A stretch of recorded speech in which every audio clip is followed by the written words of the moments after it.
Hey all, Ron here from Military Images Magazine with a new episode of Life on the Civil War Research Trail.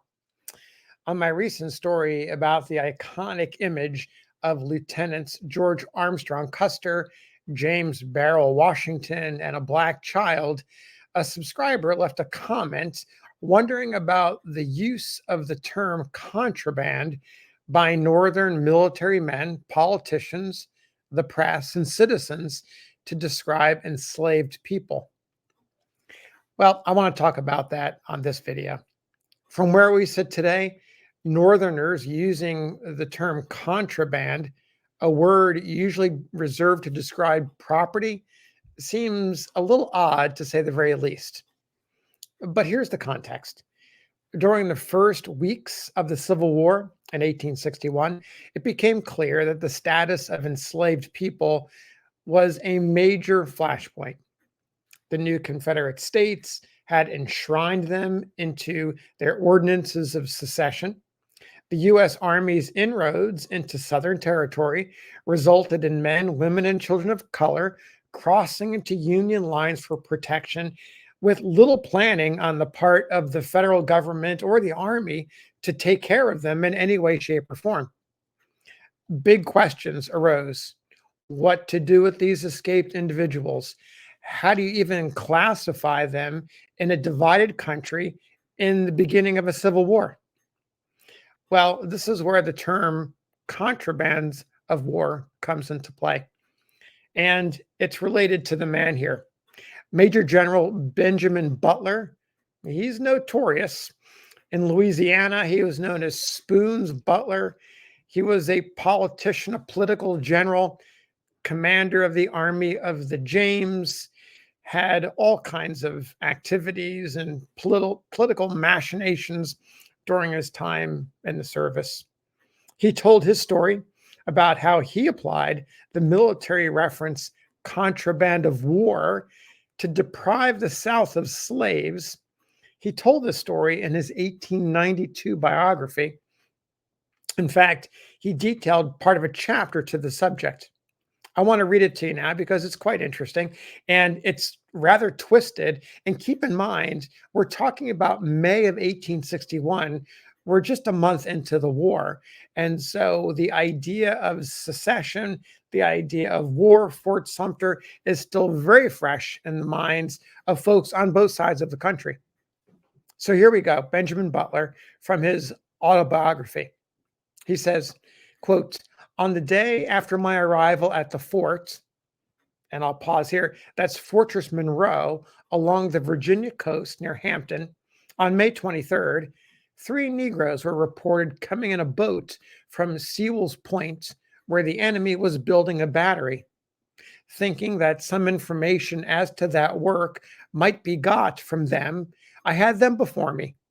I learned that they were employed on a battery on the point, which as yet was a trifling affair.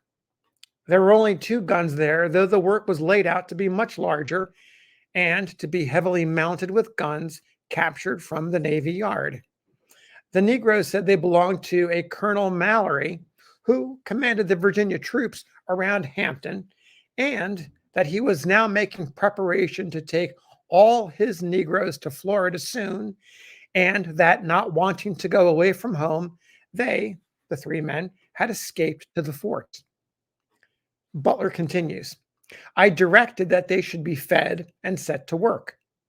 On the next day, that's May 24th, 1861, I was notified by an officer in charge of the picket line next to Hampton that an officer bearing a flag of truce, that's a Confederate officer, desired to be admitted to the fort to see me.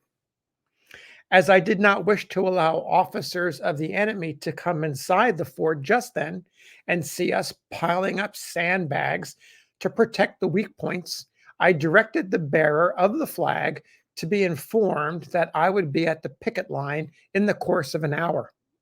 Accompanied by 2 gentlemen of my staff, that's his 2 staff aides, I rode out to the picket line and met the flag of truce there. It was under charge of Major Carey, who introduced himself at the same time, pleasantly calling to mind that we last met at the Charleston Convention. I'm going to pause for just a second. This Major Carey and Butler were both Democrats, and they were together at the 1860 Democratic National Convention, and that was in Charleston, South Carolina. Now I'll continue. The two men are acquainted. They know each other from the past. Major Carey, the Confederate officer, opens the conversation by saying, and here Butler continues, I have sought to see you for the purpose of ascertaining upon what principles you intend to conduct the war in this neighborhood. Butler replied that he expressed my willingness to answer, and the major said, I ask first whether a passage through the blockading fleet will be allowed to families and citizens of Virginia who desire to go north to a place of safety.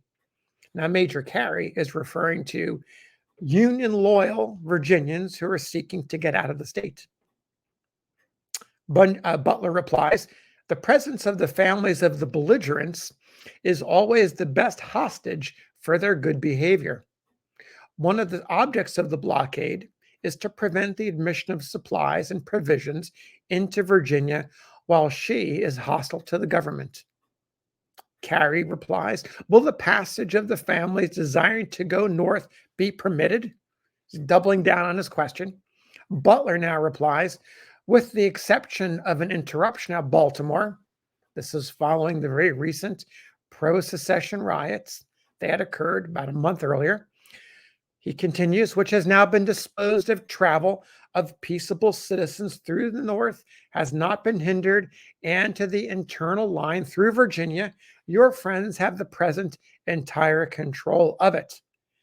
The authorities at Washington will settle that question, and I must leave it to be disposed of by them.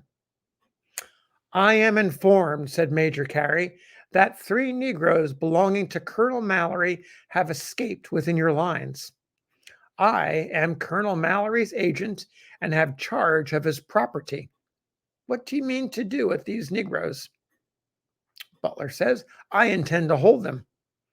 Carey responds, do you mean then to set aside your constitutional obligation to return them? He's referring to the Fugitive Slave Act that had been passed a decade earlier.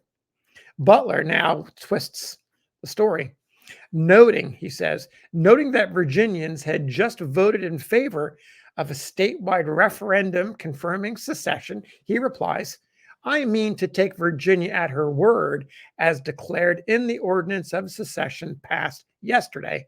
It was only the day before that the citizens of Virginia had ratified the ordinance. Butler continues, I am under no constitutional obligations to a foreign country, which Virginia now claims to be. Now it was Major Carey's turn. He objected, but you say we cannot secede, and so you cannot consistently detain the Negroes. Now, here's where Butler coins the term, quote, but you say, talking to Major Carey, you have seceded, so you cannot consistently claim them. I shall hold these Negroes as contraband of war, since they are engaged in the construction of your battery and are claimed as your property. The question is simply whether they shall be used for or against the government of the United States. Yet though I greatly need the labor which has providentially come to my hands, if Colonel Mallory will come into the fort and take the oath of allegiance to the United States, he shall have his Negroes, and I will endeavor to hire them from him. Here's where Major Carey ends this line of questioning when he says, quote, Colonel Mallory is absent, end quote. And there you have the story of how the term contraband of war came to be used as told by Major General Benjamin Butler while he was in Virginia at Fortress Monroe in May of 1861, dealing with a gentleman, an aide named Major Carey on behalf of Colonel Mallory. Take care. Thanks for listening. We'll see you on the next episode of Life on the Civil War Research Trail.